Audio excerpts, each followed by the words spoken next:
আপনারা সবাই রোজা রাখেন বেশি বেশি ইনশাল্লাহ।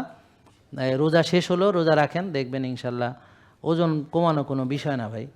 ডায়াবেটিস ভালো হয়ে যাবে, প্রেশার ভালো হয়ে যাবে, হৃদরোগ ভালো হয়ে যাবে, হার্টের সমস্যা যা আছে ইনশাল্লাহ ভালো হবে। হ্যাঁ, কিডনি ভালো হবে, লিভার ভালো হবে, চোখ ভালো হবে, হজম ভালো হবে।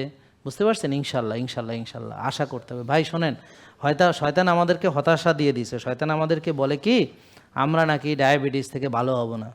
শয়তান বুঝায় ডায়াবেটিস হয়েছে তোমার জীবনে ভালো হবে না, ডায়াবেটিস হয়েছে ওষুধ খাইতে খাইতে মরবা, ডায়াবেটিস হয়েছে ইনসুলিন দিতে দিতে কবরে যাওয়া, প্রেশার হয়েছে সারা জীবন ওষুধ খেতে হবে।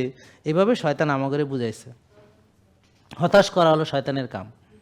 শয়তান হলো মানুষকে হতাশ করে, যে শয়তানের কাজই হলো তুই কোনোদিন ভালো হতে পারবি না, তুই সারা জীবন ওষুধ খাইতে হবে। তাই তো শুনে আমি তো হ্যাঁ আমি তো পারবই না, তা এত কষ্ট করে লাভ কি?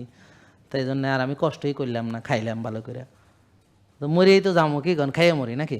না, খাইয়া মরি না।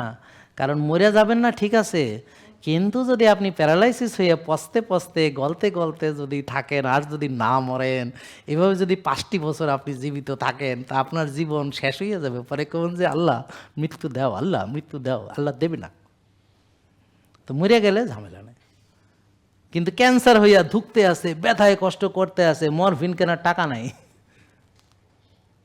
কেমো দিতে আছে ধার করে করে। প্রতিবার মসজিদের সামনে গেলে দেখেন না, আমার অমুকের কেমো লাগবো, আমার অমুকের কেমো লাগবো। মানে ছেলে যায় মায়ের জন্য বাপের জন্য ভিক্ষা করে, অথচ এই ছেলের পড়ার কথা। কিন্তু বাপ মা নিজের স্বাস্থ্যের এত যত্ন নিছে যে ক্যান্সার হয়েছে, এখন ছেলে হয়েছে ভিখারি। জেকে লাইফস্টাইল লিমিটেড, ওষুধ মুক্ত সুস্থ জীবন।